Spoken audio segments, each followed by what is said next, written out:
இந்த நாளிலும் நம்முடைய தியானத்திற்கென்று எடுத்துக்கொண்ட வேத பகுதியானது 1 கொரிந்தியரின் புத்தகம், 1 கொரிந்தியரின் நிருபம்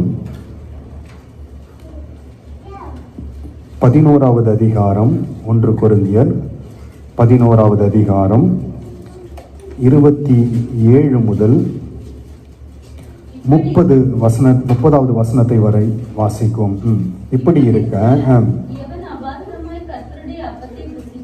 எவன் அபாத்திரமாய் கர்த்தருடைய அப்பத்தை புசித்து அவருடைய பாத்திரத்தில் பானம் பண்ணுகிறானோ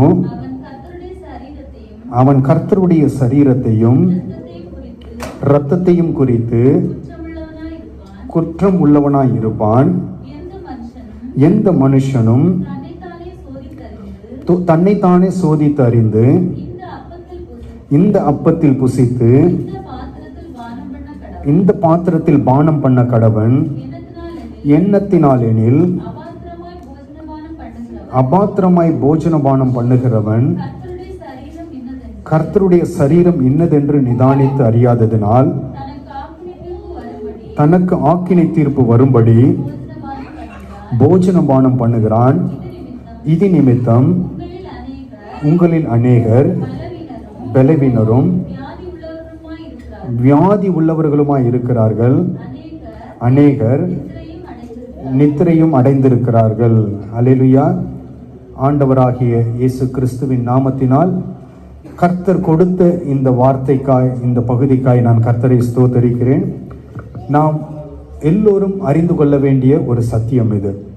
நாம் எல்லோரும் அனுசரிக்கிற இந்த காரியம், நாம் மாதத்திலே ஒரு முறை அனுசரிக்கிற அவருடைய பந்தியை குறித்து நமக்கு என்ன வேண்டும்? ஒரு அறிவு வேண்டும். வேதம் என்ன சொல்லுகிறது? வேதத்தின்படி நாம் இதை அனுசரிக்கிறோமா? வேதத்தின்படி செய்தால் மாத்திரமே நமக்கு என்ன உண்டு? ஆசீர்வாதம் உண்டு. இந்த பகுதி நாம் வாசித்த இது எந்த வசனத்திலிருந்து தொடங்குகிறது என்றால் 23வது வசனத்திலிருந்து இந்த பந்தியை குறித்து அப்போஸ்தலனாகிய பவுல் கொரிந்து சபைக்கு எழுதுகிறதை நாம் பார்க்க முடிகிறது. இதை 23வது வசனத்தை நாம் வாசிப்போம். நான் உங்களுக்கு ஒப்புவித்ததை போதும். அவர் இதை எங்கிருந்து பெற்றுக்கொண்டாராம்?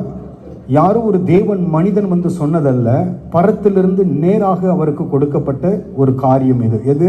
இந்த பந்தியானது பரத்திலிருந்து அவருக்கு நேரடியாக கொடுக்கப்பட்டு சபைக்கு பவுல் மூலமாய் நேரடியாக கொடுக்கப்பட்ட ஒரு காரியம்தான் அவருடைய பந்தி. இந்த ஆண்டவராகிய இயேசு கிறிஸ்து கடைசியாக ஆசரித்த அந்த பஸ்கா, இது அப்போ யார் இல்லை? அப்போஸ்தலனாகிய பவுல் இல்லை. அப்போ பவுல் பிறக்கவில்லை. ஆனால் இதை ஆசரித்த ஆண்டவராகிய இயேசு கிறிஸ்து ஆசரித்த அந்த பந்தியை ஆண்டவர் பவுலுக்கு அப்படியே ஒரு வீடியோ மாதிரி இந்த இடத்துல காண்பித்து வெளிப்பாட்டை கொடுத்து சபைக்கு என்ன நடக்கிறது என்பதை, எப்படி நடக்க வேண்டும் என்பதை எழுதும்படியாக சொல்லுகிறதை தான் பார்க்கிறோம். இந்த பகுதியை நீங்கள் இரண்டாக பிரிக்கலாம். முதல் அந்த 23லிருந்து 26 வரையிலே நாம் எதற்காக இதை அனுசரிக்க வேண்டும் என்று ஆண்டவராகிய இயேசு கிறிஸ்து பவுல் மூலமாய் சொல்லிவிட்டு 27லிருந்து வாசித்த இந்த பகுதியானது நாம் அதை எப்படி ஆசரிக்க வேண்டும் என்பதை இந்த இடத்திலே வசனம் சொல்லுகிறது. இந்த பந்தி என்பது முதலாவது நாம் இதை குறித்து தெரிந்திருக்க வேண்டும். இது எப்படியாப்பட்டது? பரிசுத்தமானது. இந்த பந்தி எப்படியாப்பட்டது? பரிசுத்தமானது. முதலாவது நாம் அறிந்திருக்க வேண்டிய ஒரு உண்மை என்னவென்றால், இது எப்படியாப்பட்ட காரியம்? இது பரிசுத்தமானது. இதை நாம் எப்படி அனுசரிக்க கூடாது? ஏதோ கடமைக்காக அல்லது பாரம்பரியத்தின் முறைமையின்படி நாம் இதை ஒரு நாளும் செய்துவிடவும் கூடாது. வேதத்தின்படி நாம் இதை அனுசரிக்கும் பொழுது, வேதத்தின்படி நாம் இதில் கை போடும் பொழுது மாத்திரமே என்ன உண்டாகும்? ஆசீர்வாதம். இந்த பந்தியின் 2 பக்கங்கள் உண்டு. இந்த பந்திக்கு எத்தனை பக்கம் உண்டு? 2 பக்கங்கள் உண்டு என்பதை நாம் முதலாவது அறிந்து கொள்ள வேண்டும். பந்திக்கு எத்தனை பக்கம் சொல்லுங்க பார்ப்போம். 2 பக்கம். ஒரு பக்கம் ஆசீர்வாதம், இன்னொரு பக்கம் என்ன இருக்கிறது? சாபம். பந்தியின் மூலமாய் நம்முடைய வாழ்க்கையிலே ஆசீர்வாதத்தையும் சுதந்திரித்துக் கொள்ள முடியும். இந்த பந்தியின் மூலமாய் நம்முடைய வாழ்க்கையில என்னவும் வரும்? சாபமும் வரும் என்பதை நாம் முதலாவது அறிந்து கொள்ள வேண்டும். 2 பகுதிகள் இந்த பந்திக்கு உண்டு. நாம் நினைக்கிறோம் இதை எடுத்தால் வெறும் ஆசீர்வாதம் இல்லை. நன்கு கிறிஸ்தவர்கள் அறிந்திருக்க வேண்டும், இதற்கு பின்பதாக ஆசீர்வாதமும் வைக்கப்பட்டிருக்கிறது, இதற்கு பின்பதாக சாபமும் வைக்கப்பட்டிருக்கு. எப்படி எடுக்கிறோம் என்பது முக்கியம். எந்த அடிப்படையில் நாம் எடுக்கிறோம்? எடுக்கிற அடிப்படை சரியா இருந்தால் ஆசீர்வாதம், எடுக்கிற அடிப்படை சரியில்லை என்றால் சாபம். அதை தான் நாம் இந்த நாளிலே தியானிக்க போகிறோம். இதே இந்த 1 கொரிந்தியர் இந்த 11வது அதிகாரம் வாசி. 1 கொரிந்தியர் 11:28 வசனத்தை வாசிங்க. எந்த மனுஷனும் தன்னைத்தானே சோதித்தறிந்து இந்த அப்பத்தில் புசித்து, முதலாவது ஆண்டவராகிய கர்த்தர் நமக்கு சொல்லுகிற காரியம் என்னவென்றால், எந்த மனுஷனும் யார் யாரெல்லாம் இதில் கை போடுகிறார்களோ அவர்கள் என்ன செய்ய வேண்டும்? தன்னைத்தான் சோதித்து பார்க்க வேண்டும். முதலாவது குவாலிஃபிகேஷன், ஆண்டவர் வைக்கிற குவாலிஃபிகேஷன் என்னவென்றால், முதலாவது நம்மை நாம் சோதித்து பார்க்க வேண்டும். சரிங்களா? இரண்டாவது, அதே வசனத்தின் அடுத்த பகுதி, இந்த அப்பத்தில் புசித்து இந்த பாத்திரத்தில் பான பண்ண கடவன். நாம் அதில் கை போடுவதற்கு முன்பதாக நாம் செய்ய வேண்டிய ஒரு காரியம் என்னவென்றால், என்னை நான் சோதித்து பார்க்க வேண்டும். இரண்டாவது அடுத்த வசனத்தில் சொல்லுகிறது, ஏன் அதை நாம் செய்ய வேண்டும் அப்படின்றதுக்கு பதில் அந்த இடத்துல சொல்லப்படு. எண்ணத்தினால் எனில் அபாத்திரமாய் போஜனம் பானம் பண்ணுகிறவன் கர்த்தருடைய சரீரம் இன்னதென்று நிதானித்து அறியாததினால் போஜன பானம் பண்ணுகிறான். இரண்டாவது ஆண்டவராகிய கர்த்தர் சொல்லுகிறார், ஏன் நாம் நிதானித்து இதில் கை போட வேண்டும் என்றால், நாம் அப்படி நிதானித்து கை போடவில்லை என்றால் நாம் எப்படியாய் கை போடுகிறோம்? அதில் அபாத்திரமாய் அதிலே கை போடுகிறோம். அபாத்திரமாய் கை போடுகிறது என்றால் என்ன? அதாவது நீங்கள் ஆங்கிலத்தில் அந்த வசனத்தை வாசிங்கள்.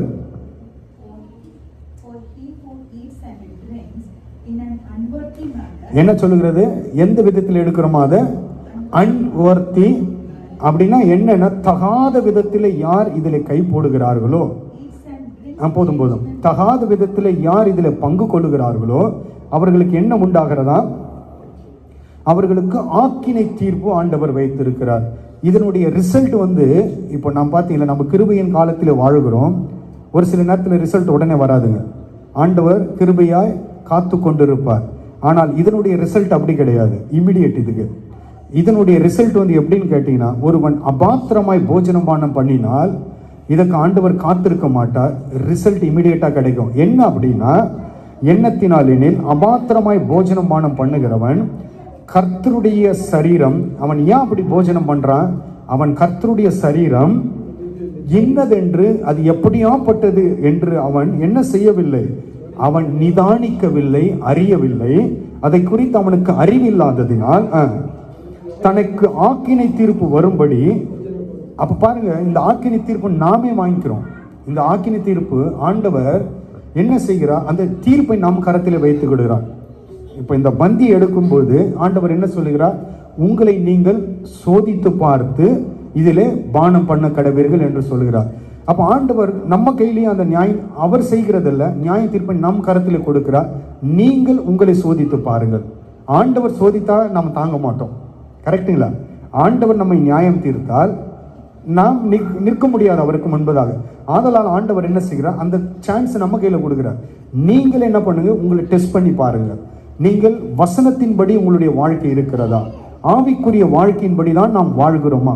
நிதானித்து பார்த்து, தன்னைத்தானே சோதித்து பார்த்து இதிலே பானம் பண்ண கடவன் என்று ஆண்டவர் சொல்லுகிறார். அப்படி செய்யலனா என்ன ஆகிறது? 30வது வசனம். அந்த ஆக்கினை தீர்ப்பு என்ன தெரியுங்களா? நான் தான் சொன்னேன், அது இமிடியேட். அது இது நிமித்தம் உங்களில் அநேகர் பலவீனரும் வியாதி உள்ளவர்களுமாய் இருக்கிறார்கள். பாருங்க, ஒரு பந்தி, ஆண்டவருடைய பந்தி சரீரமும் அவருடைய இரத்தத்தையும் பானம் பண்ணுகிற நமக்கு என்ன வர வேண்டும்? என்ன வர வேண்டும்? ஆசீர்வாதம் வரணும். மாறாக வசனம் என்ன சொல்லுகிறது? அபாத்திரமாய் யார் பானம் பண்ணுகிறார்களோ அதில் சிலர் அல்ல, 1 2 அல்ல, வசனம் எத்தனை பேர் சொல்லுகுது? அநேகருக்கு என்ன உண்டாம்? முதலாவது பலகீனம், இரண்டாவது வியாதி, மூன்றாவது மரணம். பலகீனம், வியாதி, மரணம்.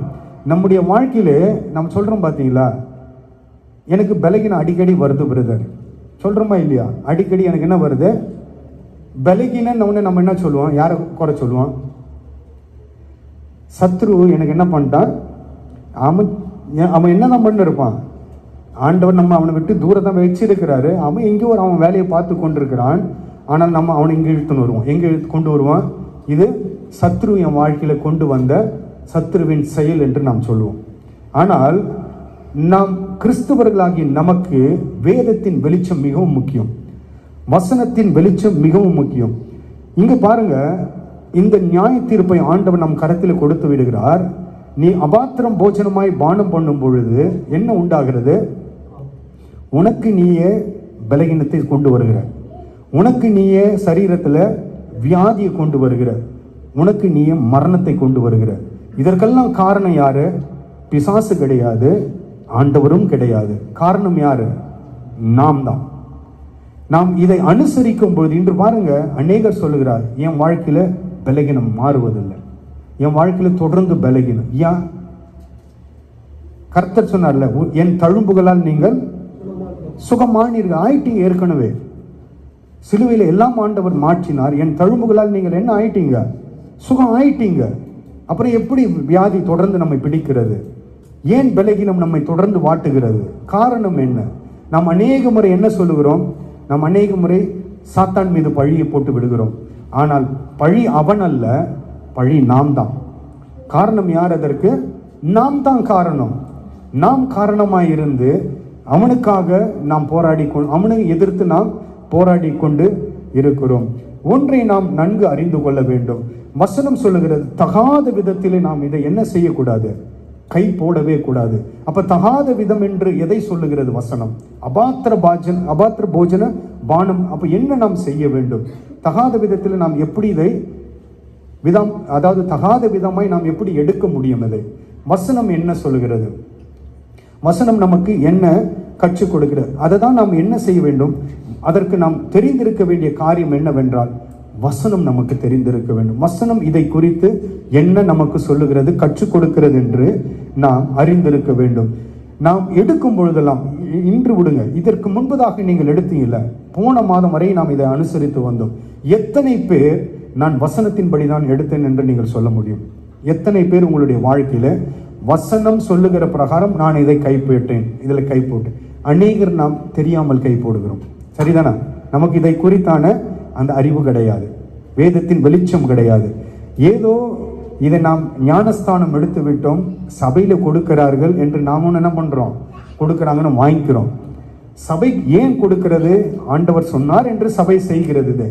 ஆனால் பெற்றுக்கொள்கிற நாம், இது மாத்திரமல்ல, சபையில செய்கிற ஒவ்வொரு காரியத்திற்கு பின்பதாக வசனம் ஒரு திட்டத்தை வைத்திருக்கிறது, ஒரு காரியத்தை வைத்து நாம் இதை அனுசரிக்கும் பொழுது வசனம் என்ன சொல்லுகிறது, வசனத்தின்படிதான் நாம் பெற்றுக்கொள்கிறோமா?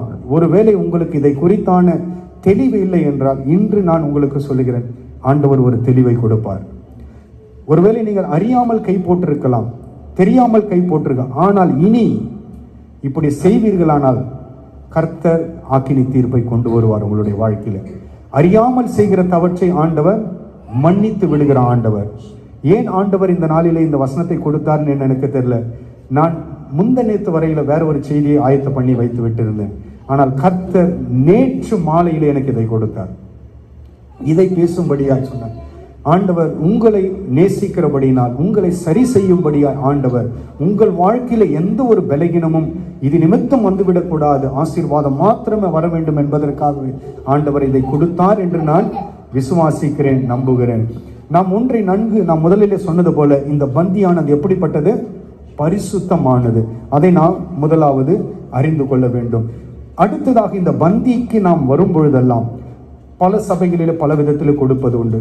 ஒரு சில சபையில அனுதினமும் கொடுப்பார்கள், ஒரு சபையில ஒவ்வொரு வாரமும் கொடுப்பார்கள், ஒரு சில சபையில மாதத்திற்கு ஒரு முறை, ஒரு சில சபைகளில விசேஷித்த நாட்களில் அது அவர்களுடைய தனிப்பட்ட விருப்பம். நாம் அனுசரிக்கிறது மாதத்திற்கு ஒரு முறை. எப்படி செய்தாலும் எல்லாம் சரிதான், ஆனால் நாம் பந்தியை ஆசரித்து ஆக வேண்டும்.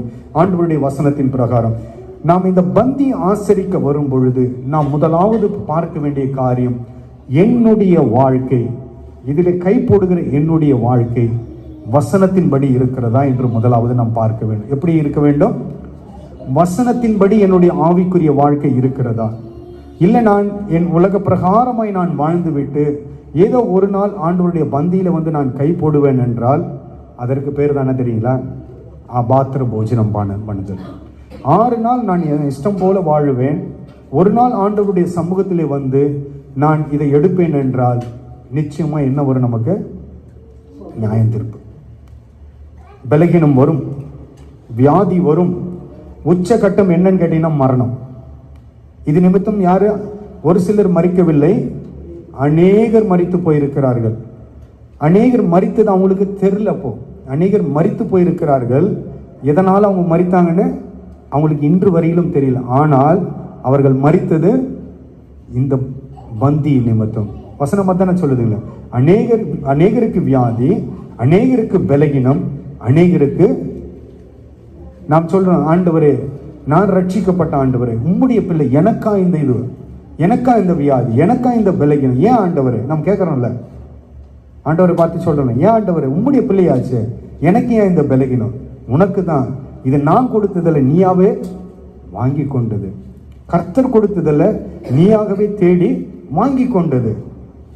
ஆண்டவர் ஒரு நாளும் நமக்கு வியாதி கொடுக்கிறவர் அல்ல. வியாதி உன்னை விட்டு நீக்குவேன் தான் அவர் சொல்றாரு கண்டி. அவர் ஒரு நாளும் நமக்கு வியாதி கொடுக்கிறவர் அல்ல. அப்ப எங்க இருந்து இந்த பலகீனம் வருது? அப்ப ஏதோ நம்முடைய வாழ்க்கையிலே ஆண்டவருக்கு பிரியமில்லாத காரியங்கள் இருக்கிறது, ஆண்டவருக்கு பிரியமில்லாத செயல்கள் இருக்கிறது.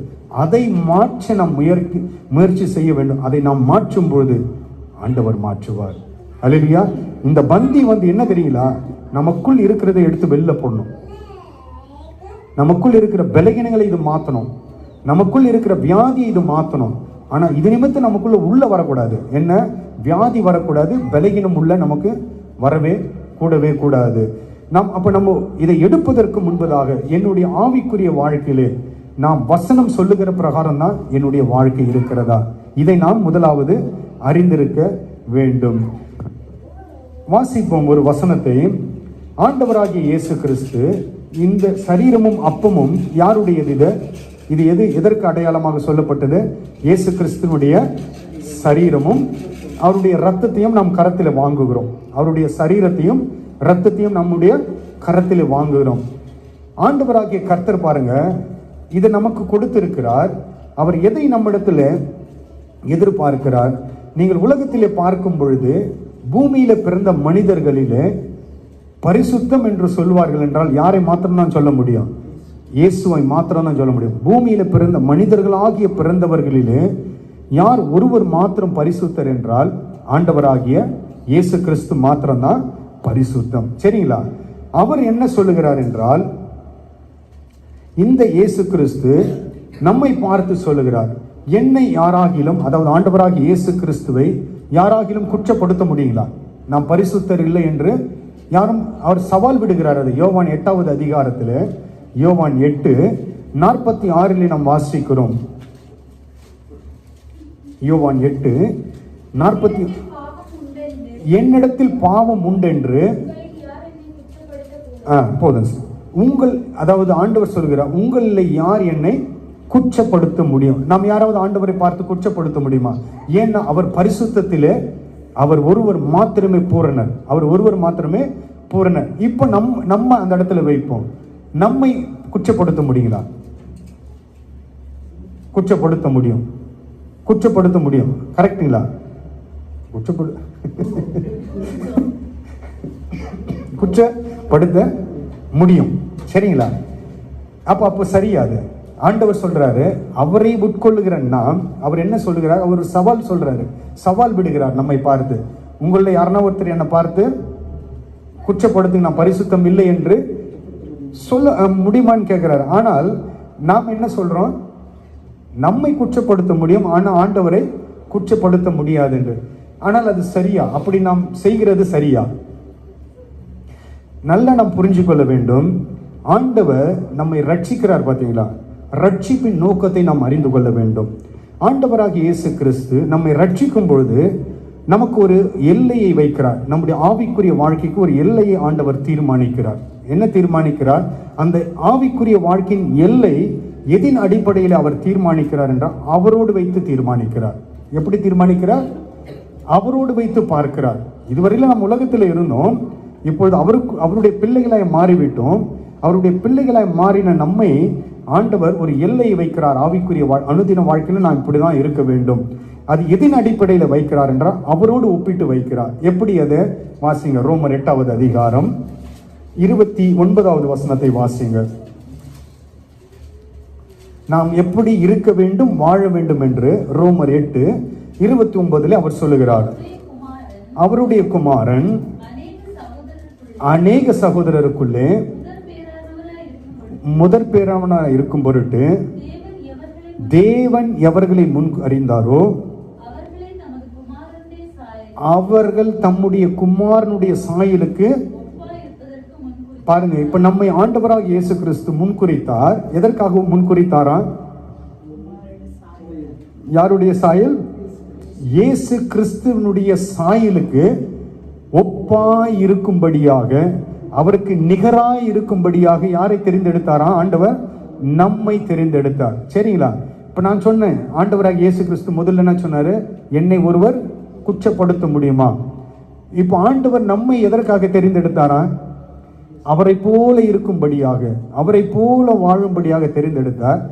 ஏன் நம்மை மற்றவர்கள் குற்றப்படுத்துகிறார்கள்? அப்ப நம்முடைய ஆவிக்குரிய வாழ்க்கையில நாம் வாழ்கிற வாழ்க்கை என்ன அல்லப்போ? வசனத்தின்படி அல்ல. நாம் ஆவிக்குரிய வாழ்க்கையில நாம் வாழ்கிற வாழ்க்கை எதின் அடிப்படையில் அல்ல, வசனத்தின் அடிப்படையில் இல்லாமல் நாம் என்ன செய்கிறோம்? இங்க வந்து எதுல கை போடுறோம்? நமக்கே அது நன்கு தெரிகிறது. நான் என்னை ஒருவர் எளிதாக குற்றப்படுத்த முடியும் என்று நமக்கு தெரிகிறது. அப்போ ஆவிக்குரிய வாழ்க்கையில நாம் எதற்கு ஈக்குவலாக இல்லை? வசனம் சொல்கிறது, யாரை முன்குறித்தாரோ அவர்கள் எதற்காக முன்குறிக்கப்பட்டார்கள்?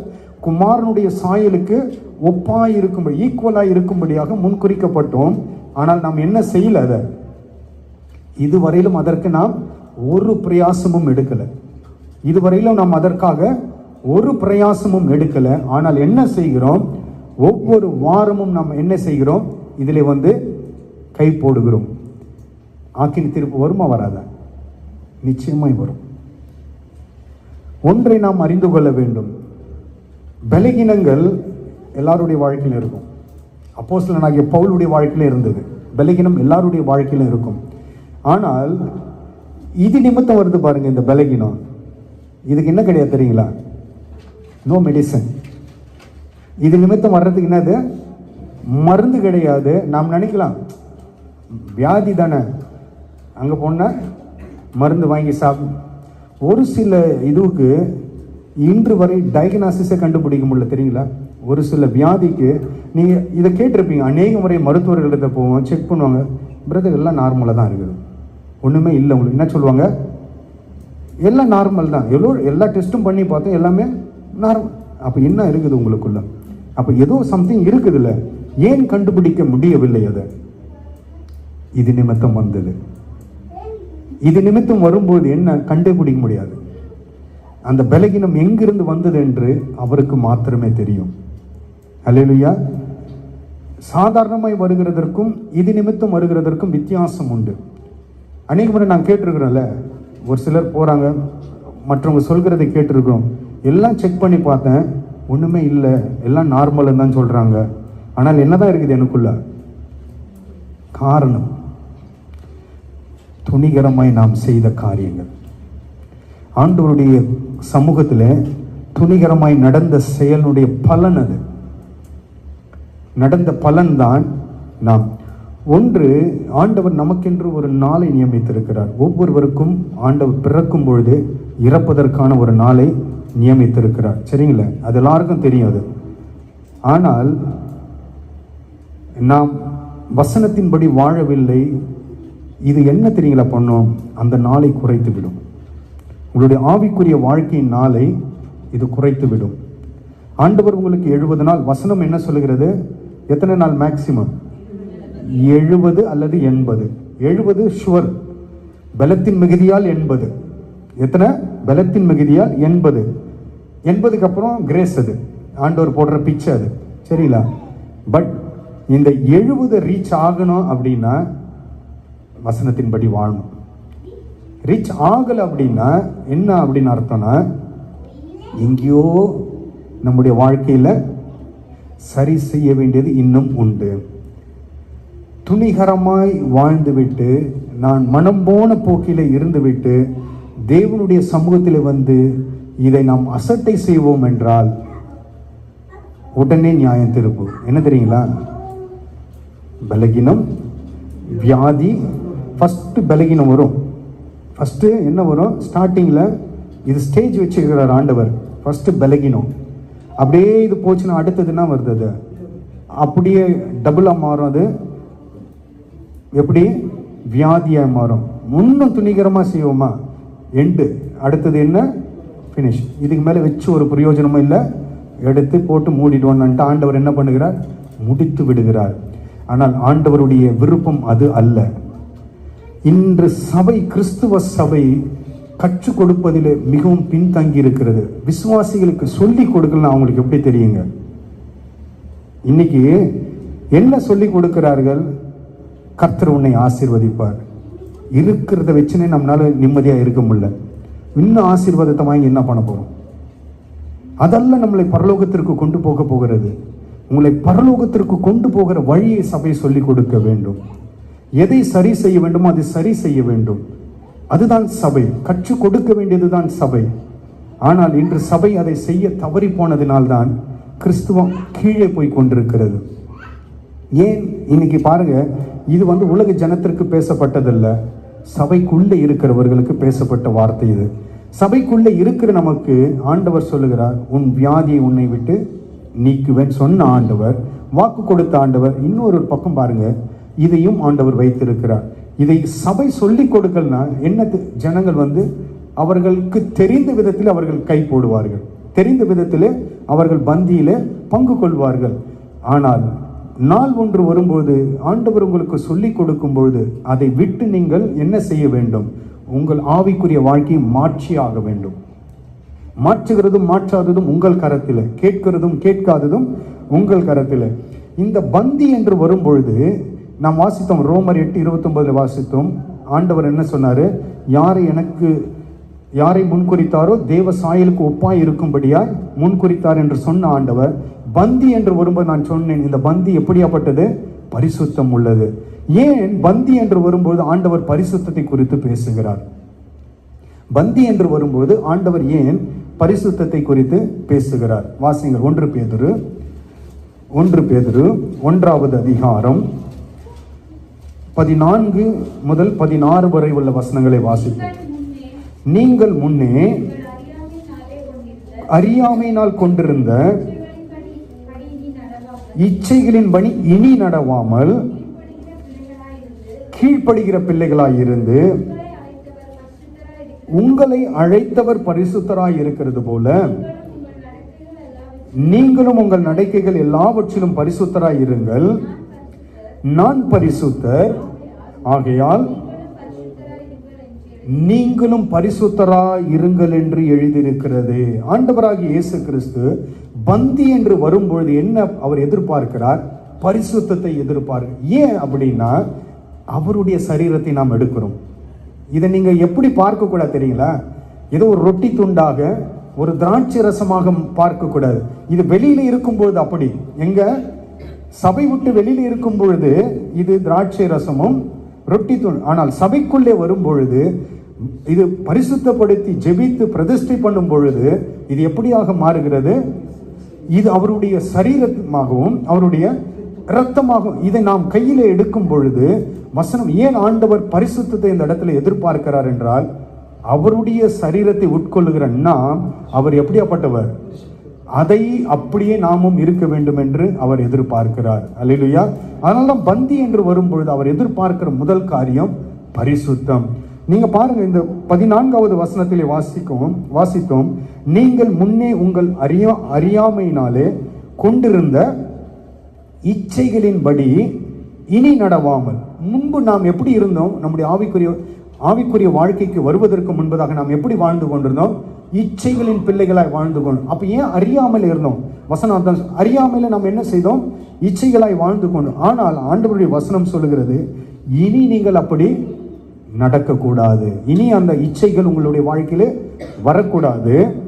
இப்போ எப்படியாப்பட்ட பிள்ளைகளாய் நீங்கள் இருக்க வேண்டும்? வசனத்தை பாருங்க. வசனம் என்ன சொல்லுகிறது? இனி எப்படியாப்பட்டவர்களாய் நீங்கள் இருக்க வேண்டும்?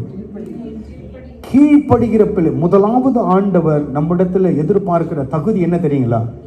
இதுல கை போடுகிற நமக்கு முதலாவது என்ன இருக்க வேண்டும்? கீழ்ப்படிதல் இருக்க வேண்டும். யார் தேவனுடைய வார்த்தைக்கு கீழ்ப்படுகிறார்களோ அவர்களுக்கு தான் இங்க இடம். இதுல பங்கு.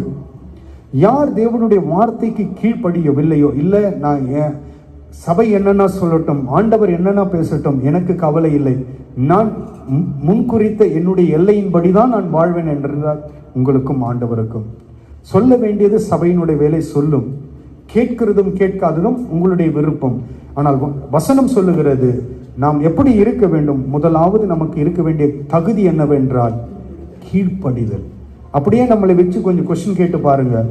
ஆண்டவருடைய வார்த்தையின்படி, வசனம் சொல்லுகிறபடி, சபை சொல்லுகிறதற்கு, ஆண்டவர் பேசுகிற வார்த்தைக்கு நான் கீழ்ப்படுகிறேன். நாம் கேட்டு பார்ப்போம். உங்களுக்குள்ளே ஒரு கேள்வி கேட்டு பாருங்க. எத்தனை காரியத்திலே நாம் ஆண்டவரை வேதனைப்படுத்துகிறோம்? எத்தனை காரியத்திற்கு நாம் கீழ்ப்படுகிறோம்? எத்தனை காரியத்திற்கு நாம் கீழ்ப்படியவில்லை? இதை நாம் செய்யாமல் இதில் கை போடும் பொழுது எப்படி தெரியுங்களா கை போடுறோம்? துணிகரமாய் செய்கிறோம். எப்படி செய்கிறோம்? அதான் அபாத்திர போஜன பானம் பண்ணுதல், துணிகரமாய் செய்கிறது. முதலாவது அப்போ நாம் எப்படி செய்ய வேண்டும்? முதலாவது நம்முடைய வாழ்க்கை வசனத்திற்கு ஏற்றார் போல இருக்க வேண்டும். வாழ்க்கை வசனம் வாழ்க்கையாக மாற வேண்டும். எப்படி மாற வேண்டும்? வசனம் தான் நம்முடைய வாழ்க்கையாய் மாற வேண்டும். வசனத்திற்கு நான் கீழ்ப்படியாமல் இதில் பங்கு கொள்வேன் அப்படின்னா அது என்னதான் கொண்டு வரும்? ஆசீர்வாதத்தை ஒரு நாளும் நம்முடைய வாழ்க்கையில நிச்சயமாய் கொடுக்காது. முதலாவது அவர் சொல்லுகிறது கீழ்ப்படி. இரண்டாவது என்ன சொல்லுகிறார்? நான் பரிசுத்தர். 16வது வசனம் என்ன சொல்லுகிறது? நான் பரிசுத்தர், நீங்களும் பரிசுத்தராய் இருங்கள் என்று ஆண்டவர் சொல்லுகிறார். இப்ப சொல்றவர் அதை செய்தாரா? சொல்றவர் செஞ்சாரு. அதனால்தான் தைரியமாய் நம்மை பார்த்து சொல்லுகிறார். பிலிப்பியர் 2வது அதிகாரம் 8வது வசனம் சொல்லுகிறது, அவர் மரண பரியந்தம் கீழ்ப்படிந்தவராய் இருந்து. எப்படி இருந்தாரா? அன்டில் டெத், மரணம் வரையில் அவர் எப்படி இருந்தாராம்? பிதாவுக்கு கீழ்ப்படிந்து இருந்தாராம். ஆதலால் நமக்கு என்ன சொல்லுகிறார்? நீங்களும் அப்படி கீழ்ப்படிந்து இருங்கள். இரண்டாவது அவர் என்ன சொல்லுகிறார்? நான் பரிசுத்தர், நீங்களும் பரிசுத்தராயிருங்கள். அதுதான் நீங்கள் வெளிப்படுத்துதல் 4வது அதிகாரத்தில் வாசிக்க முடியும். பரலோகத்தில் ஒரு ஆராதனை எப்பொழுதும் செய்து கொண்டிருக்கிறார்கள். வெளிப்படுத்துதல் 4:8 நீங்கள் வாசிக்க முடியும். பரலோகத்தில் எப்பொழுதும் ஒரு ஆராதனை. என்ன சொல்லி ஆராதிக்கிறார்கள்? பரிசேனைகளின் கர்த்தர் பரிசுத்தர், பரிசுத்தர், பரிசுத்தர் என்று. அது அவருடைய நாமத்திலே ஒன்று. அவருடைய நாமத்திலே பரிசுத்தர் என்ற ஒரு நாமமுடைய ஆண்டவர் நம்மிடத்தில் எதிர்பார்ப்பதும் அதுதான். அப்ப நம்முடைய ஆவிக்குரிய வாழ்க்கையில் இந்த நாளிலே நாம் ஆராய்ந்து பார்க்க வேண்டும். தேவனுடைய வார்த்தைக்கு நான் கீழ்ப்படுகிறேனா? இரண்டாவது, தேவன் எதிர்பார்க்கிற பரிசுத்தம் என்னிடத்தில் உண்டா? இது ரெண்டும் இல்லாமல் நாம் இதில் கை போடுவோம் என்றால் துணிகரம், அதற்கு நியாயத்திற்கு நாமே வாங்கிக் கொள்கிறோம். என்ன? பலகீனம், வியாதி இல்லது மரணம். அப்ப நாம் நாளைக்கு ஆண்டவரை குறை சொல்லுவதோ சாத்தானை குறை சொல்லுவதோ, ஆண்டவர் அதெல்லாம் கண்டும் காணாம போயினே இருப்பார். காரணம் நான் தான். காரணம் என்னிடத்திலே நான் வைத்துக்கொண்டு நான் மற்றவர்களை குறை சொல்லுவதில்லை, ஆண்டவரை நோக்கி குறை சொல்வதில் ஒரு பிரயோஜனமும் கிடையாது. ஆண்டவருடைய வசனம் மிகவும் அழகாய் நமக்கு சொல்லிக் கொடுக்கிறது. வசனம் சொல்லுகிறது பாருங்க, அவருடைய நான் உங்களுக்கு சொன்ன பார்த்தீங்களா, இதை நாம் எப்படி பார்க்க கூடாது?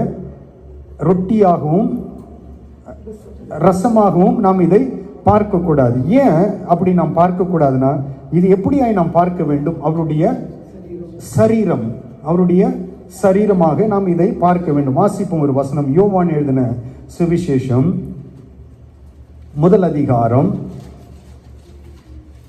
யோவான் 1:14 வாசிப்போம். எந்த வார்த்தை மாம்சமானது? முதல் 1வது வசனத்தை வாசிங்க. ஆதியிலே வார்த்தை இருந்தது. பாருங்க, ஆதியிலே வார்த்தை இருந்தது, அந்த வார்த்தை தேவனிடத்தில் இருந்தது. அந்த வார்த்தை எப்படி இருந்ததா? அந்த வார்த்தை தான் தேவன். எந்த வார்த்தை அது? இதோ நம் கரத்தில் கொடுக்கப்பட்ட இந்த வார்த்தை எது? தேவனா இருக்கிறது. இப்ப 14வது வசனத்தை வாசிங்க. இந்த வார்த்தை இப்பொழுது என்னமாகி இருக்கிறதா? இது மாம்சமாகி கிருபையினாலும் சத்தியத்தினாலும் நிறைந்தவராய் நமக்குள்ளே வாசம் பண்ணினார். ஆதியிலே வார்த்தை இருந்தது, அந்த வார்த்தை தான் இப்பொழுது மாம்சமாகி இயேசுவாக நம் மத்தியிலே வாசம் பண்ணி கொண்டிருக்கிறது. இந்த மாம்சத்தை நாம் ஏற்றுக்கொள்ளும் பொழுது நாம் எப்படி எடுக்க வேண்டும்? அதை பயத்தோடும் நடுக்கத்தோடும் நாம் அதிலே கை கொள்ள வேண்டும்.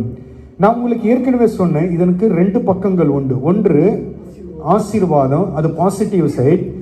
சாபம், அது நெகட்டிவ் சைட். இது ரெண்டும் நான் உங்களுக்கு ஏற்கனவே சொன்னேன். வாசிப்போம் ஒரு வசனத்தை. யோவான் 13வது அதிகாரம். முதலாவது அதனுடைய நெகட்டிவ் சைடை நான் உங்களுக்கு காண்பிக்க விரும்புகிறேன். யோவான் 13வது அதிகாரம் 21வது வசனத்திலிருந்து வாசிங்க. இயேசு இவைகளை சொன்ன பின்பு ஆவியிலே கலங்கி, உங்களில் ஒருவன் என்னை காட்டி கொடுப்பான் என்று மெய்யாகவே மெய்யாகவே உங்களுக்கு சொல்லுகிறேன் என்று சாட்சியாக சொன்னார். ஆண்டவராகிய இயேசு கிறிஸ்து பஸ்காவை ஆசரிப்பது, இதுதான் கடைசி பஸ்கா அவர் ஆசரிக்க போகிறார். நீங்கள் அந்த 13வது அதிகாரத்தின் முதல் வசனத்தில் வாசிக்கும் பொழுது பஸ்கா பண்டிகைக்கு முன்னே என்று சொல்லப்பட்டு, இந்த பஸ்கா கடைசி பஸ்காவை ஆசரிப்பதற்கு முன்பதாக தன்னுடைய சீஷர்களோடு கூடியிருக்கிறார். கூடியிருந்த பொழுது அவர் என்ன சொல்லுகிறார்? 23வது வசனத்திலே, உங்களில் ஒருவன் என்னை காட்டி கொடுக்க போகிறான். இப்படி சொன்ன உடனே அங்க எத்தனை பேர் இருக்கிறாங்க? 12 சீஷர்கள் அங்கே உட்கார்ந்து இருக்கிறாங்க. ஆண்டவர் அப்படி எப்படி சொல்லிட்டாரு? உங்கள ஒருத்தன் அப்படியே இப்படி நின்று சொல்ற, உங்கள ஒருத்தன் என்ன காட்டி கொடு. உங்களுக்குள்ள என்ன வரும்? இப்போ யாருன்னு ஒரு கேள்வி வரும். இதுல நானா இருப்பேனா அப்படின்ட்டு ஒரு இதுதான் சுச்சுவேஷன் அங்க நடந்தது. இப்படி இருக்கிற ஒரு சூழ்நிலையில நம்ம இவரு சீஃப் ஒருத்தர் இருக்கிறார். அதுல இந்த 12ல் 1 யார்? அது பேதுரு. அவர் தான் சீஃபா எல்லாருக்கும். அவரும் எல்லாத்தையும் ஆண்டவர்கிட்டையும் போயிட்டு முந்திரி கொட்டை மாதிரி பேசுவார். அவர் எல்லாரையும் போயிட்டு இவர் என்ன பண்றாரு? இப்போ 11 பேரும், அவங்களுடைய 12 பேரும் அங்கே இருக்கிறார்கள். ஆண்டவர் உங்களில் ஒருவன் காட்டி கொடுப்பானோன்னு ஃபர்ஸ்ட் பயப்படுறாங்க. யாரா இருக்கும்? அப்போ பேதுருன்னா கொஞ்சம் ஞானமா என்ன பண்றாரு? சைகை காட்டுறாரு. யாருக்கு? 11ல் 1க்கு அப்படி சைகை காட்டுறாரு. யார் அது? அவர் என்ன பண்ணுகிறாரு? ஆண்டவருடைய மார்பில் அப்படியே ஹாயா பட்டுனுகிறார். அவரு ஆண்டவருடைய மடியிலே அமர்ந்து எப்படி உட்கார்ந்து கொண்டு இருக்கிறாராம்? மார்பில் அப்படியே சாய்ந்து அப்படியே பட்டுன்னு, நம்ம ஈச்சச்சாரில் தூங்கும் பாரு, அப்படியே ஆண்டவருடைய மார்பிலே சாய்ந்து கொண்டு யோவான் படுத்து கொண்டு இருக்கும் பொழுது பேதுரு அங்கிருந்து சிக்னல் கொடுக்கிறாரு. என்ன? யாருன்னு கேளு, தலைவர் இப்படி சொல்லிட்டாரு, எங்களுக்கு பயமா இருக்குது. இப்போ தலைவர் சொன்னதை கேட்டு எங்களுக்கு பயமா இருக்குது, கேளு அவர்கிட்ட, நீ கேட்டீங்கன்னா சொல்லுவாரு. பேதுரு போய் கேட்டான்னு ஆண்டவர் திட்டுவாரு. நடக்கும் அது ஒரு சில நேரத்தில் ஆண்டவர் திட்டுவார் பேதுருவை. ஆனால் யோவான் ஃபேவரேட்டு, ஆண்டவருக்கு ஃபேவரேட்டான ஒரு பர்சன். அதனால் அவர் சைகை காண்பிக்கிறார். யோவான் என்ன பண்ணுறாரு? இப்போ ஆண்டவர்கிட்ட, ஆண்டவர் யாருன்னு ஆண்டவர் அதற்கு பதிலும் சொல்கிறாரு. வாசிங்க அந்த வசனத்தை. 26வது வசனம். இயேசு பிரதியுத்தரமாக, நான் எந்த துணிக்கியதை, அந்த அப்பத்தை அதாவது இரத்தத்திலே தோய்த்து யார் கரத்திலே கொடுப்பேனோ அவன்தான் என்று சொல்லி துணிக்கையை தோய்த்து. இப்ப அந்த என்ன பண்றாரு அவரு? அந்த பஸ்காவை ஆசரிக்கும் பொழுது அந்த ரொட்டி துண்டை பிட்டு ரத்தத்திலே தோய்த்து என்ன யார் கையில கொடுக்கிறார்? அவரு யூதாஸ் கையில கொடுக்கிறார். தோய்த்து சீமோன் குமாரனாகிய யூதாஸ் காரியத்திற்கு கொடுத்தார். பாருங்க இப்போ ஆண்டவர் என்ன பண்றாரு? பிட்டு பஸ்கா ஆசரிக்கிறாங்க. அவங்க பிட்டு அவர்கள் இந்த பஸ்கா ஆசரிக்க வேண்டும். எப்படி ஆசரிக்க வேண்டும் என்று யாத்திராகமம் 12வது அதிகாரத்தில் ஆண்டவர் சொல்லுவார். அவங்க எகிப்தை விட்டு வெளியில வந்த பொழுது அவங்க எப்படி அதை ஆசரிக்க வேண்டும் என்று ஆண்டவர் அங்கே சொல்லி இருப்பார். அது எதற்கு? நம்மை அடிமைதனத்திலிருந்து விடுதலை ஆக்குற ஒவ்வொருவரும் கை கொள்ள வேண்டியது. சொல்லிவிட்டு ஆண்டவர் என்ன சொல்லுகிறார்? இந்த துணிக்கையை அவன் யார் வாங்குறது? இப்போ யூதாஸ் கையில வாங்கின பின்பு என்ன நடந்துச்சு பாத்தீங்களா? பஸ்கா ஆசரிக்கிறார்கள். ஆண்டவர் தன்னுடைய சரீரத்திற்கு அடையாளமாய் இருக்கிற ரொட்டியையும் ரசத்திற்கு, அதாவது ரத்தத்திற்கு அடையாளமாய் இருக்கிற திராட்சை ரசத்தையும் அவர்களுக்கு முன்பதாக வைத்து தோய்த்து யூதாஸ் கரத்திலே கொடுக்கும் பொழுது எப்படி நடந்ததுங்க? அது சாத்தானுக்கு அங்கே என்ன வேலை? சாத்தான் இந்த சம்பவத்திலே ஏன் அவனுக்குள்ளாய் புகுந்தான்? நம்ம இந்த வசனத்தை அநேக முறை படித்திருக்கிறோம். ஏதோ அப்படியே படிச்சுட்டு போயிடுறோம். நம்ம துணிக்கையை கையிலே தோய்த்து கொடுக்கும் போது அதை வாங்கும் பொழுது என்ன நடக்கிறது? சாத்தான் அவனுக்குள்ளே புகுந்தான் என்று வசனம் சொல்லுகிறது. இதே அதிகாரம் 2வது வசனத்தை வாசிங்க. 13:2. சீமோனின் குமாரனாகிய யூதாஸ் காரியோத்து அவரை காட்டிக் கொடுக்கும்படி பிசாசானவன் பிசாசானவன் அவன் இருதயத்தை தூண்டின பின்பு, இப்ப பாருங்க, போஜனம் பண்ண போறாங்க. இப்ப நம்ம என்ன பண்றதுக்கு வந்திருக்கிறோம்? போஜனம் பண்றதுக்கு வந்திருக்கிறோம். எல்லாம் ரெடி ஆயிடுச்சு. இப்போ போஜனம் பண்ண போறாங்க. யாரங்க ரியாக்ட் பண்றது? பிசாசானவன் என்ன பண்றான்?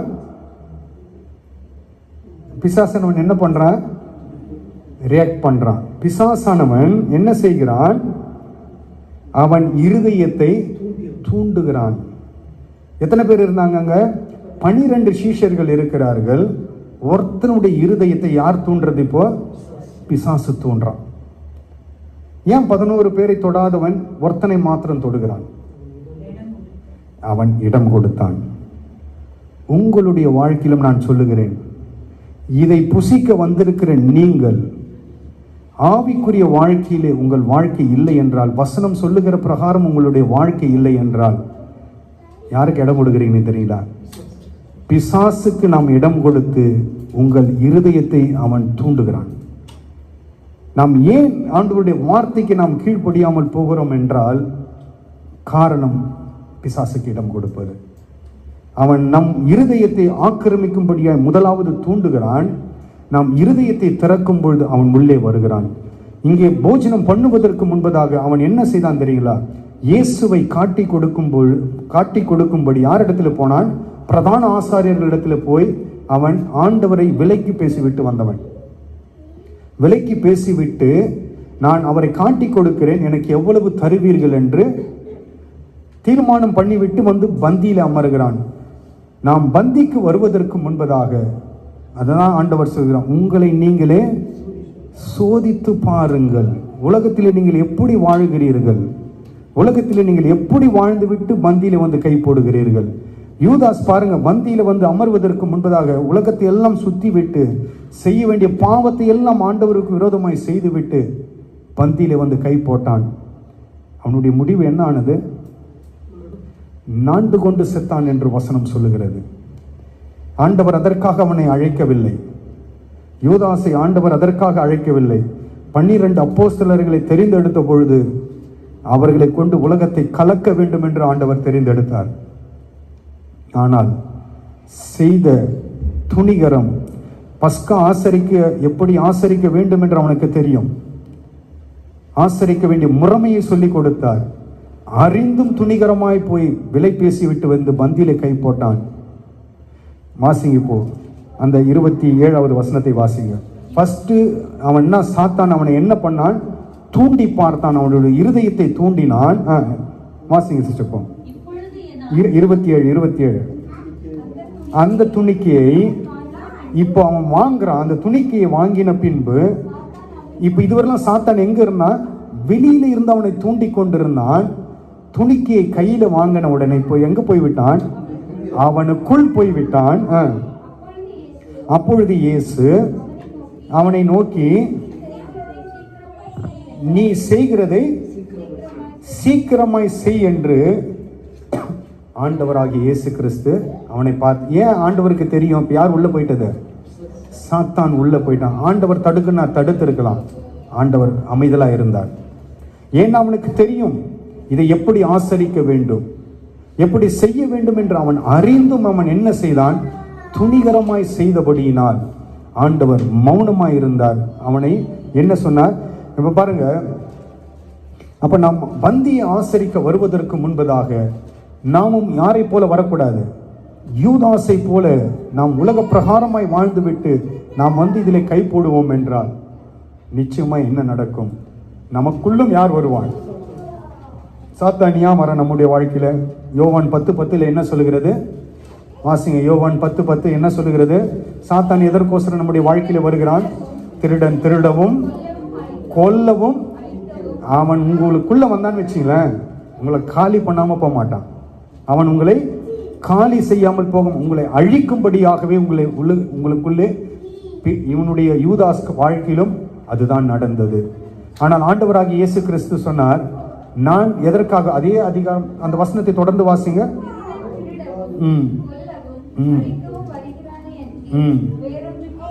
வரான். ஆண்டவராகிய இயேசு கிறிஸ்துவோ அவைகளுக்கு ஜீவன் உண்டாயிருக்கவும். போதும். அப்ப ஆண்டவராகிய இயேசு கிறிஸ்து எதற்காக வந்தார்? ஜீவனை கொடுக்க. அப்ப இதை நாம் எடுக்கும் பொழுது நம்முடைய வாழ்க்கையில என்ன உண்டாக வேண்டும்? ஜீவன் கொடுக்க வேண்டும். மாறாக யூதாசனுடைய வாழ்க்கையில என்ன நடந்தது? சாத்தான் உள்ளே புகுந்து விட்டான். அவனை அழித்து விடும்படியாக அழித்தும் விட்டு விட்டான், அவனை அழித்தும் போட்டு விட்டான். ஆனால் நாம் எச்சரிப்பாய் இருக்க வேண்டும். ஆவிக்குரிய வாழ்க்கையிலே நம்முடைய வாழ்க்கை எப்படி இருக்கிறது? கர்த்தருடைய வார்த்தைக்கு நாம் கீழ்ப்படிந்து பரிசுத்தமாய் நாம் இருக்கிறோமா? இருந்தால் இதில் கை போட்டால் நமக்கு ஆசீர்வாதம். இல்லை என்றால் நாம் அந்த நிதானிக்கிற அறிவு நமக்கு நிச்சயமாய் வேண்டும். நாம் அதனால தான் ஆண்டவர் சொல்லுகிறார், அபாத்திர போஜன பானம் பண்ண கூடாது என்று ஆண்டவர் இதை சொல்லுகிறதை நாம் பார்க்க முடிகிறது. அப்ப நாம் எப்படி செய்ய வேண்டும்? நமக்கு தெரியும். கடந்த நாட்களில் நான் எப்படி வாழ்ந்தேன், என்னென்ன தவறுகள் நான் செய்தேன், ஆண்டவருக்கு விரோதமான காரியங்கள் என்ன, இதெல்லாம் நமக்கு தெரியும். அதனால தான் ஆண்டவர் என்ன பண்ணார்? நம்ம கையில் அந்த சான்ஸ் கொடுத்துட்டாரு. நீங்க செய்த தவறை நீங்கள் யாரிடத்தில் ஒப்பு கொடுங்க? ஆண்டவரிடத்தில் ஒப்பு கொடுத்து அந்த செய்த பாவத்திற்காக, தவறுக்காக நாம் என்ன செய்ய வேண்டும்? மனஸ்தாபப்பட வேண்டும். என்ன செய்ய வேண்டும்? மனஸ்தாபப்பட வேண்டும். ஆண்டவருடைய சமூகத்தில் கதற வேண்டும். போயிட்டு, ஆண்டவரே, உமக்கு விரோதமாய் நான் பாவம் செய்துவிட்டேன், என்னை நீர் மன்னியும். மனஸ்தாபப்பட்டு நம்மை ஆண்டவருடைய சமூகத்தில் என்ன செய்ய வேண்டும்? அர்ப்பணித்து. அதனால தான் நான் உங்களுக்கு நேற்றே மெசேஜ் போட்டேன். என்னன்னு போட்டேன்? எத்தனை பேர் ப்ரிப்பேர்டா வந்தீங்க? நீ என்னத்த போடுறது, நான் என்னத்த ப்ரிப்பேரா வர்றது? வந்தா கேட்டீங்கல்ல. இனி நாம் ஒன்றை சொல்லுகிறோம் என்றால் இதுல உங்களுடைய ஆசீர்வாதத்திற்காக. இதுல எனக்கு ஒரு லாபமும் கிடையாது, எனக்கு ஒரு லாபமும் கிடையாது. ஏன் இதை நான் உங்களுக்கு சொல்லுகிறேன் என்றால், நீங்கள் உங்கள் வாழ்க்கையில் இது நிமித்தம் என்ன வந்து விடக்கூடாது. அந்த ஒரு எச்சரிப்புக்காக தான் நான் என்ன சொன்னேன், இதை நான் ஒவ்வொரு தடவையும் போடுறேன். நான் எப்போல்லாம் நம்ம இதை ஆசரிக்கிறோமோ அப்போல்லாம், அது எத்தனை பேர் பார்க்குறீங்கன்னு கூட எனக்கு தெரியல. ஆனால் சொல்ல வேண்டியது என்னுடைய வேலை. செய்கிறதும் செய்யாததும் உங்கள் கரத்திலே உண்டு. நாம் அப்போ ஆண்டவருடைய சமூகத்தில் வரும்போது என்ன செய்ய வேண்டும்? மனஸ்தாபத்தோடு உங்களை சுத்திகரித்து வர. பழைய நீங்கள் ஒரு 20 ஆண்டுகளுக்கு முன்பதாக பார்க்கும் பொழுது பந்தி என்று ஒன்று வைக்கும் பொழுது அவ்வளவு முக்கியத்துவம் கொடுப்பார்கள். அதற்கென்று ஒரு நாள் சுத்திகரிப்பின் ஜெபமே இருக்கும். இதற்கோசரம் ஒரு நாள் சுத்திகரிப்பின் ஜெபமே வைப்பார்கள். உங்களை சுத்திகரித்து கொண்டுதான் உள்ள. இல்லை நீ யாருன்னா இரு, வெளில ஓடிடுவார். மூத்த ஊழியக்காரர்கள் அவ்வளவு கடினமாய் இருப்பார்கள். இதுல இன்று அப்படி அல்ல. இன்று கிறிஸ்துவம் மாறி போச்சு. இன்று கிறிஸ்துவம் எப்படி போச்சு? தலைகீழாய் மாறி போய் விட்டது. எல்லாரையும் என்டர்டெயின் பண்ற இடமா கிறிஸ்துவம் மாறி போய் விட்டதனால் இன்று அநேகருக்கு என்ன பலகீனம், கூத்தடிக்கிறதும் கும்மாலம் போடுறதுமா இன்னைக்கு கிறிஸ்தவம் மாறிவிட்டபடினால் என்ன ஆகிவிட்டது? எல்லாம் வியாதியோடு கும்மாளம் போடுறது, வியாதியோடு என்ன பண்ணுறது, கூத்தடிக்கிறது. எப்படியா இன்று ஆவிக்குரிய நிலைமை மாறிவிட்டது. வருத்தப்படுகிறது யார் தெரியுமா? ஆண்டவராகிய இயேசு கிறிஸ்து. அவர் சிந்தின அந்த ரத்தமும் அவர் மரித்த அந்த இதுவும் என்ன ஆகிக்கொண்டிருக்கிறது, நாளுக்கு நாள் வீணாய் போய்கொண்டிருக்கிறது. அப்போ நாம் எப்படி எடுக்க வேண்டும்? யூதாசனுடைய வாழ்க்கை நமக்கு எப்பவுமே நீங்கள் இதை உங்கள் மனதில் வைத்துக் கொள்ளுங்கள். நீங்கள் எங்கன்னா பந்திக்கு போங்க, உங்கள் இந்தியாவில் இருக்கட்டும், வேறு எந்த நாட்டிலேயோ, எங்கே பந்திக்கு போனாலும் பந்தி என்று சொல்லும்போது உங்களுக்கு எது ஞாபகம் வர வேண்டும்? யூதாஸ் ஞாபகம் வர வேண்டும். யூதாஸ் எப்படி கை போட்டான்? சாத்தான் தூண்டின பின்பு பந்தி நடக்கிறது. சாத்தான் அவனுக்குள்ளாய் புகுந்தான். என்ன நடந்தது? அவனுடைய வாழ்க்கையே முடிந்து போய்விட்டது. அல்லேலூயா. இது நெகட்டிவ் சைடு. இப்போ பாசிட்டிவ் சைடு சொல்லி நான் முடிக்கிறேன். வாசிப்போம். யோவான் 6வது அதிகாரம் 47வது வசனத்திலிருந்து 51 வரை உள்ள வசனத்தை வாசிப்போம். என்னிடத்தில் விசுவாசமாய் இருக்கிறவனுக்கு நித்திய ஜீவன் உண்டென்று மெய்யாகவே மெய்யாகவே உங்களுக்கு சொல்லுகிறேன். ஆண்டவராகிய இயேசு கிறிஸ்து சொல்லுகிறார், யாரெல்லாம் அவரிடத்தில் விசுவாசமாய் இருக்கிறார்களோ அவர்களுக்கு என்ன உண்டா? நித்திய ஜீவன் உண்டு என்று 2 தடவை ஆணிதரமாய் சொல்லுகிறார். மெய்யாகவே மெய்யாகவே உங்களுக்கு சொல்லுகிறேன். அடுத்ததாக அவர் சொல்லுகிறார், ஜீவ அப்பம் நானே. இந்த ஜீவ அப்பம் என்பது எதை குறிக்கிறது? ஜீவ அப்பம் என்றால் என்ன? சரி, அப்படியே வாசிப்போம். கடைசியில் சொல்ல, உங்கள் பிதாக்கள் மனாந்திரத்திலே மன்னாவை புசித்திருந்து மரித்தார்கள். இதிலே புசிக்கிறவன் மறியாமல் இருக்கும்படி வானத்தில் இருந்து இறங்கின அப்பம் இதுவே. நானே வானத்தில் இருந்து இறங்கின ஜீவ அப்பம். இந்த அப்பத்தை புசிக்கிறவன் என்றென்றைக்கும் பிழைப்பான். நான் கொடுக்கும் அப்பம் என்னுடைய மாம்சமே என்றார். 48வது வசனத்திலே வாசித்தோம், ஜீவ அப்பம் நானே என்று வாசித்தோம். இந்த 51 முடிக்கும் பொழுது ஆண்டவர் சொல்லுகிறார், நான் கொடுக்கும் என்னுடைய மாமிசம். அங்கு அப்பம் என்று சொன்ன ஆண்டவர் முடிக்கும் பொழுது என்ன சொல்லுகிறார்? மாம்சம் என்று சொல்லி முடிக்கிறார். அப்ப அப்பமும் மாம்சமும் என்ன ஒன்று. அப்பமும் நாம் எடுக்கிற அந்த அப்பம் எதற்கு இணையானது? இயேசு கிறிஸ்துவனுடைய மாம்சத்திற்கு இணையானது. இன்று கிறிஸ்துவ உலகத்தில் நீங்கள் பார்க்கும்போது கிறிஸ்தவர்களுடைய எண்ணம் என்னன்னு கேட்டீங்கன்னா, இதை எடுத்தால் நான் எங்க போயிடுவேன்? நம்ம எத்தனை பேருக்கு அந்த ஒரு எண்ணம் இருக்குது? இதை நான் எடுத்தால் நான் பரலோகத்துக்கு போயிடுவேன். வசனம் எங்க சொல்லுகிறது அப்படி? இதை எடுத்தால் நான் பரலோகத்துக்கு போய்விடுவேன். இதை எடுத்தால் பரலோகத்திற்கு அல்ல. ஆண்டவர் என்ன சொன்னார்? உங்களுக்கு என்ன கொடுப்பேன்? நீங்கள் மரித்தாலும் பிழைப்பீர்கள். சரிங்களா? பரலோகத்திற்கு நாம் போக வேண்டும் என்றால் ஆண்டவருடைய கண்டிஷன் வேற. பரலோகத்திற்கு போக வேண்டும் என்றால் கண்டிஷன் போய்விட்டு வேற ஒரு கண்டிஷன் ஆண்டவர் அதற்கு வைத்து இருக்கிறார். இப்போ ஒன்றை நீங்க பாருங்க, இன்னைக்கு அநேகருடைய எண்ணம் இதுதான். இதை நான் புசித்தால் என்ன ஆயிடுவேன்? பரலோகத்திற்கு எப்படியாவது போயிடும். அப்படி நாம் அதை கொஞ்சம் யோசித்து பாருங்க. நான் சபைக்கே வர்றது கிடையாதுங்க. சரிங்களா? நான் சபைக்கு ஒரு வாரத்தில் 4 வாரம்னு வச்சுங்களேன். 3 வாரம் நான் சபைக்கு வர மாட்டேன். ஒரு வாரம் நான் இதுக்கோசரம் வரேன். எதுக்கோசரம்? பந்திக்கோசரம். நான் பரலோகத்துக்கு போயிட முடியுங்களா? No way. அப்போ ஆண்டவருடைய வார்த்தையின்படி ஆண்டவர் என்ன சொல்லுகிறார்? சபை கூடி வருதலை விட்டு விடாதிருங்கள் என்று சொல்கிறார். சபை கூடி வருதலை நாம் என்ன செய்யக்கூடாது? விட்டுவிட கூடாது. நாம் முதலாவது சபைக்கு எப்படி வர வேண்டும்? ஒவ்வொரு வாரமும் வருவதற்கு பிரயாசம் எடுக்க வேண்டும். ஒவ்வொரு வாரமும் வருவதற்கு நாம் என்ன செய்ய வேண்டும்? பிரயாசப்பட வேண்டும். ஆண்டவராகிய கர்த்தர் ஒவ்வொரு வாரமும் நாம் சபைக்கு வர வேண்டும் என்பதுதான் அவருடைய விருப்பம். ஏன் அப்படின்னா, சபைதான் உங்களை சரியாய் வசனத்தை கொடுத்து நடத்த முடியும். வசனத்தை உங்களுக்கு கொடுத்து நித்திய ராஜ்யத்திற்கு நேராய் நடத்த முடியும். இதை உட்கொள்வதினால் உண்டாகும். ஆனால் இது மாத்திரம் அல்ல நம்மை பரலோகத்திற்கு கொண்டு. அதான் நான் உங்களுக்கு ஒரு உதாரணம் சொன்னேன். 4 வாரத்தில் நான் 3 வாரத்துக்கு சபைக்கு போக மாட்டேன். ஒரு வாரம் போய் நான் எடுத்து நான் போயிடுவேன்னா, ஆண்டவர் யார் கிடையாது? கண்மூடி இருக்கிற முட்டாள் கிடையாது அவர். ஆண்டவர் ஒரு நாளும் அப்படி அங்கீகரிப்பதும் இல்லை, ஏற்றுக்கொள்வதும் இல்லை. சரிங்களா?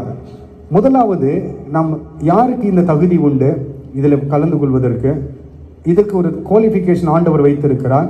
யாரெல்லாம் ரட்சிக்கப்பட்டு முழுகி ஞானஸ்தானம் எடுத்து ரட்சிக்கப்பட்டவர்களுக்கு இதில் பங்கு உண்டு.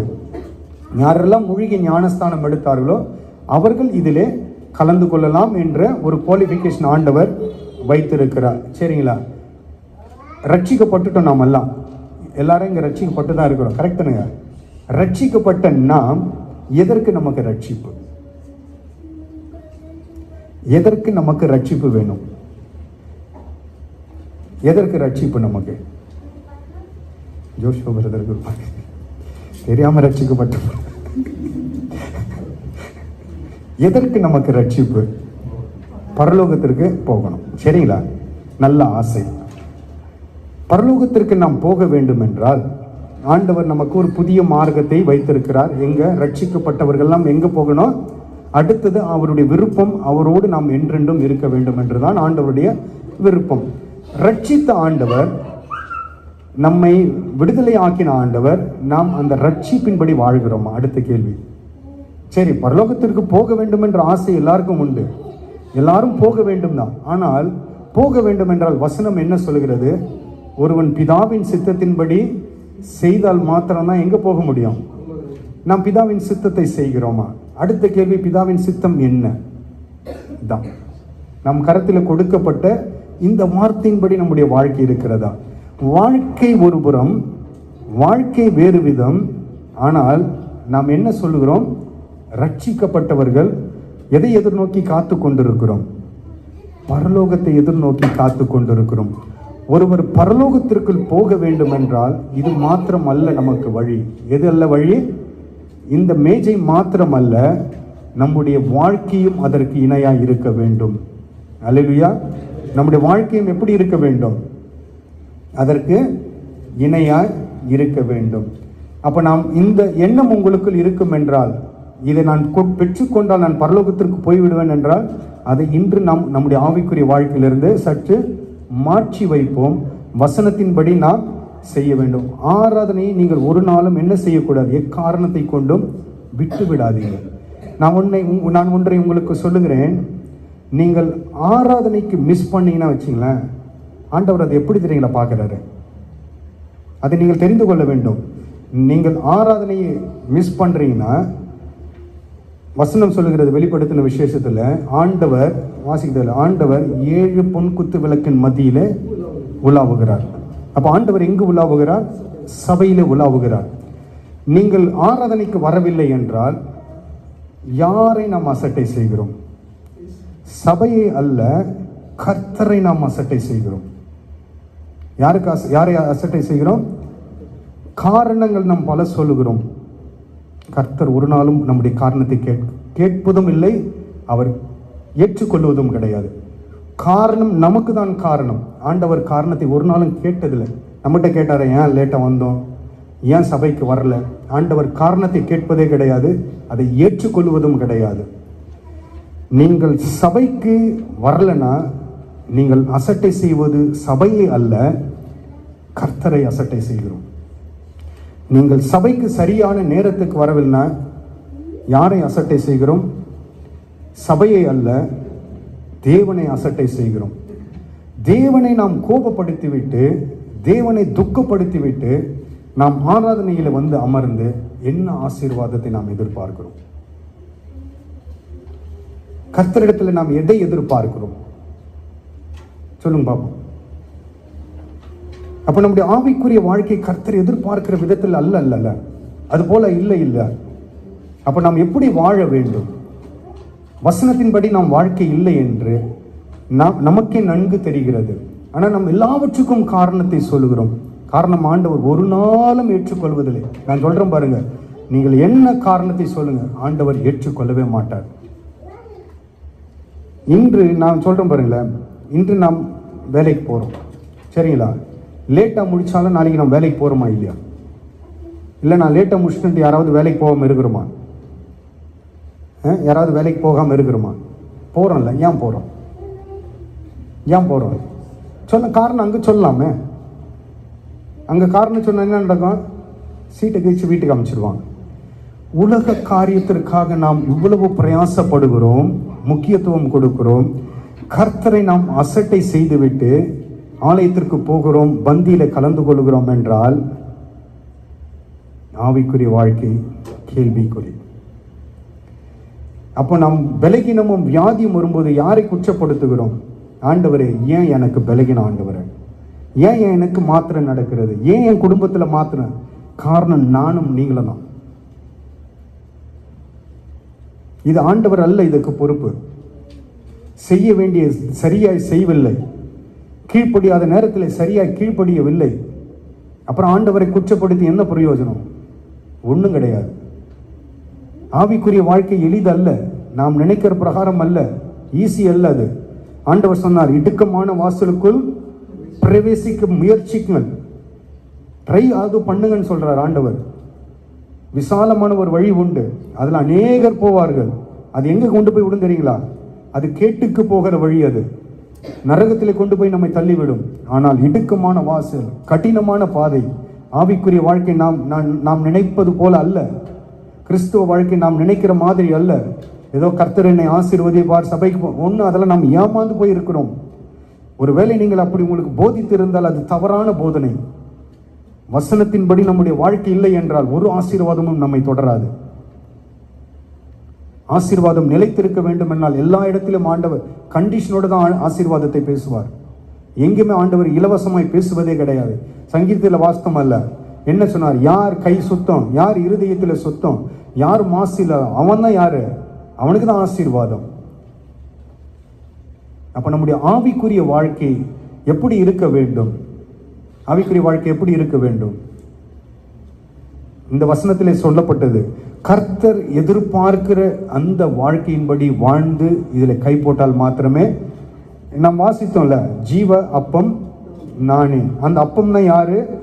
51 சொல்றது, அதுதான் என்னுடைய மாம்சம் என்று ஆண்டவர் சொல்லி இருக்கிறார். இப்ப பாருங்க, இதை நீங்க ஆவிக்குரிய விதத்தில் இதை பார்க்க கற்றுக்கொள்ள வேண்டும். ஆண்டவர் சொன்னார்ல, ஜீவ அப்பம் நான் சொன்னாரு, என்னுடைய மாம்சம் என்று சொன்னாரு.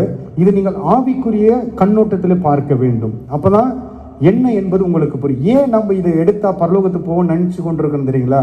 அது ஏன் அந்த தவறான கண்ணோட்டத்தில் நாம் பார்க்கிறோம் என்றால், இதை நாம் ஆவிக்குரிய வாழ்க்கை பிரகாரமாய் பார்க்க தவறி போனோம்.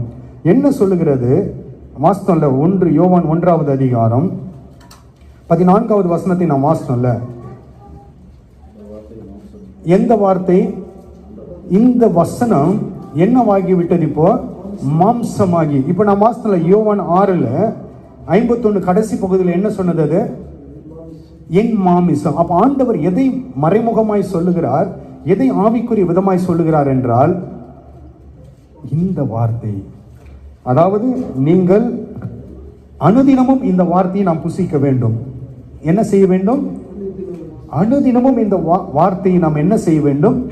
உட்கொள்ள வேண்டும். அனுதினமும் இந்த வார்த்தையை புசித்து, அதான் இந்த யோவான்ல வாஸ்தவ வார்த்தையில 50வது வசனத்தை வாசிங்க. இதிலே புசிக்கிறவன் மறியாமல் இருக்கும்படி வானத்திலிருந்து இதுவே என்று சொன்னார். அப்போ நீங்கள் வாசிக்கும் பொழுது 52வது வசனத்தை வாசிங்க. அப்பொழுது யூதர்கள் புசிக்க கொடுப்பான் என்று வாக்குவாதம் பண்ணினார்கள். அதற்கு இயேசு அவர்களை நோக்கி, புசியாமலும் உங்களுக்குள் ஜீவன் இல்லை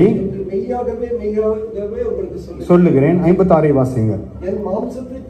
எந்த மாம்சத்தை? என் மாம்சத்தை, இந்த வசனமாகிய இந்த மாம்சத்தை புசித்து அவருடைய இரத்தத்தினால் கழுகப்படுகிறவர்கள் அவர்களுக்கு என்ன உண்டு? நித்திய ஜீவன் உண்டு. இல்ல 56, என் மாம்சத்தை புசித்து என் இரத்தத்தை பானம் பண்ணுகிறவன் என்னிலே நிலைத்திருக்கிறான், நானும் அவனிலே நிலைத்திருக்கிறேன். இந்த வசனம் உங்களுக்குள் நிலைத்திருந்தால் அவர் நமக்குள் நிலைத்திருப்பார். இந்த வசனமாகிய இந்த மாம்சமாகிய இந்த வசனத்தை அனுதினமும் நாம் புசித்து அனுதினமும் நாம் உட்கொள்ளும் பொழுது மாத்திரமே அவர் நம்மோடு கூட இருப்பார். இந்த வசனம் தான் உங்களை எங்கு கொண்டு செல்லும்? நித்தியத்திற்கு கொண்டு செல்லும். இதுதான் வெளிச்சம். இதுதான் நம்முடைய வாழ்க்கையில மாம்சமாகி, அதுதான் யோவான் 1:14 வாசம். இதுதான் நம்முடைய வாழ்க்கையில மாம்சமாகி இது நமக்குள்ளே என்றென்றும் வாசம் செய்கிறது. இது ஒன்று எடுத்தால் நாம் எங்க போக மாட்டோம்? இல்லை, இதை அனுதினமும் நாம் உட்கொள்ளுகிறவராய். அனுதினமும் பாருங்க, இப்ப கேள்வி கேளுங்க, அனுதினமும் நாம் இதை உட்கொள்றோமா? அனுதினமும் வாசிக்கிறோமா? எரேமியா தீர்க்கதரிசி சொல்லுகிறார் 15:16, எரேமியா 15:16 வாசிக்கும். வார்த்தை கிடைத்த உடனே என்ன பண்ணாராம் அவர்? வார்த்தை கிடைத்த உடனே அப்படியே சாப்பிட்டாராம் அவர். உட்கொண்டேன், சந்தோஷமும் போதும் சார். அப்போ அந்த வார்த்தை வந்தவுடனே அவர் என்ன பண்ணாராம்? சாப்பிட்டாராம். அப்போ ஆண்டவராக இயேசு கிறிஸ்து சொன்ன அந்த மாம்சம் எது? வசனத்தை நாம் உட்கொள்ள வேண்டும் அனுதினம். இந்த வசனத்தை உட்கொண்டு நாம் வாழும் பொழுது ஆண்டவர் என்ன சொல்லுகிறார்? உங்களுக்கு நித்திய ஜீவன் உண்டு, மரித்தாலும் நீங்கள் என்ன செய்வீர்கள்? பிழைப்பீர்கள். இது உங்களை எங்க கொண்டு போய் நிறுத்தும்? ஒரு நாள் பரலோகத்திலே கொண்டு போய் நிறுத்தும். அல்லேலூயா. இதை மாத்திரமல்ல, இதை நீங்கள் அனுசரிக்க வேண்டிய முறை இருக்கிறது. எப்படி அனுசரிக்க வேண்டும்? கீழ்ப்படிதலோடு பரிசுத்தத்தோடு நீங்கள் இதில் கை போட்டீர்களா என்ன வராது உங்களுக்கு? பலகீனம் இல்லை, வியாதி இல்லை, மரணம் இல்லை. இதோடு நாம் செய்வோம் என்றால் என்ன உண்டாகும்? அந்த மூன்றும் நமக்குள்ளே வரும். அடுத்ததாக என்ன நடக்கும்? நம்முடைய வாழ்க்கை என்ன? சீக்கிரமாய் முடிந்துவிடும். வாழ்க்கை ஆண்டவர் நியமித்த அந்த காலத்திற்குள்ளாய் இதை நம்மை முடித்துவிடும். அப்ப நாம் மிகவும் எச்சரிக்கையாக இருக்க வேண்டும் இதிலே கை கொள்வதற்கு முன்பதாக. இது பரிசுத்தம் உள்ளது. அப்ப நாம் எப்படி அனுசரிக்க வேண்டும்? பரிசுத்தமாய் இதை நாம் அனுசரிக்க. ஏன் ஆண்டவர் இவ்வளவு பரிசுத்தத்தை குறித்து பேசுகிறார்? ஏன் இவ்வளவு காரியத்தை குறித்து பேசுகிறார் என்றால், கடைசியாக ஒரு வசனத்தை வாசித்து நாம் முடிக்கலாம். எபேசியருக்கு எழுதின நிருபம் 5வது அதிகாரம், எபேசியர் 5:27. கரைதிரை முதலானவைகள் ஒன்றுமில்லாமல் பரிசுத்தமும் பிழை அற்றதுமான மகிமை உள்ள சபையாக அதை தமக்கு முன் நிறுத்திக் கொள்வதற்கு ஆண்டவராகிய இயேசு கிறிஸ்துவனுடைய விருப்பம் என்ன தெரியுங்களா? நம்ம எங்கு, நீங்க சொன்ன மாதிரி அவர் நம்ம எங்கு கொண்டு போய் நிறுத்த வேண்டும் என்று இருக்கிறார்? பரலோகத்தில். ஆனால் அங்கு போக வேண்டும் என்றால் நம்மிடத்தில் என்ன இருக்கக்கூடாது? கரை திரை முதலானவைகள் ஒன்றும் இருக்கக்கூடாது. அப்ப நாம் என்ன செய்ய வேண்டும்? கரை திரை எல்லாம் மாற வேண்டும் என்றால் வசனம் சொல்லுகிறது, 1 யோவான் 1வது அதிகாரத்தில் வாசிக்கிறோம், இயேசு கிறிஸ்துவின் இரத்தம் சகல பாவங்களையும் போக்கி நம்மை பரிசுத்தப்படுத்துகிறது. ஒன்று அவருடைய இரத்தம், இன்னொன்று யோவான் 15 வாசிக்கிறோம், என்னுடைய உபதேசத்தினாலே நீங்கள் சுத்தமாய் இருக்கு. அப்ப நம்மை பரிசுத்தப்படுத்துகிறது 3 காரியங்கள். ஒன்று அவருடைய இரத்தம், ஒன்று வசனம், ஆவியானவர். ஆவியானவர் 3 மாத்திரமே நம்மை பரிசுத்தப்படுத்த முடியும். அப்ப பரிசுத்தத்தோடு நாம் அவருடைய சமூகத்தில் வரும் பொழுது கரைதிரை முதலானவைகள் ஒன்றும் இல்லாமல் பரிசுத்தமும் பிழையற்றதும் மகிமை உள்ள சபையாக அவருக்கு முன் நம்மை நிறுத்தி கொள்ள வேண்டும் என்பதுதான் அவருடைய விருப்பம். ஏன் ஆண்டவர் இவ்வளவு காரியத்தை சொல்லி இருக்கிறார் என்றால், ஏன் அவர் நான் பரிசுத்தர், நீங்கள் இதெல்லாம் ஏன்னா நாம் ஒரு நாள் எங்கு நிற்க வேண்டும்? அந்த பரிசுத்த தெய்வத்திற்கு முன்பதாக நாம் நிற்க வேண்டும். அல்லேலூயா. அப்ப நாம் அப்படி நிற்க வேண்டும் என்றால் ஆவிக்குரிய வாழ்க்கை எப்படி? எளிது அல்ல, கடினமானதுதான். முயற்சி செய்யுங்கள், ஆண்டவர் உங்களுக்கு துணையாயிருப்பார், ஆவியானவர் உங்களுக்கு உதவி செய்வார். ஆமென். ஆண்டவர் நமக்கு முடியாததை ஒன்றும் திணிக்கிறவர் அல்ல. நம்மால் எது முடியும் என்பதை அறிந்துதான் நமக்கு சொல்கிறார். இதெல்லாம் முடியும். ஆனால் முன்பு நாம் எப்படி வாழ்ந்திருந்தோம்? இச்சைகளின்படி வாழ்ந்து கொண்டோம். அந்த இச்சைகள் எல்லாம் நம்மை விட்டு அகற்றி போட்டுவிட்டு என்ன செய்ய வேண்டும்? கர்த்தருக்காய் நாம் வாழ பிரயாசப்பட வேண்டும். அல்லேலூயா.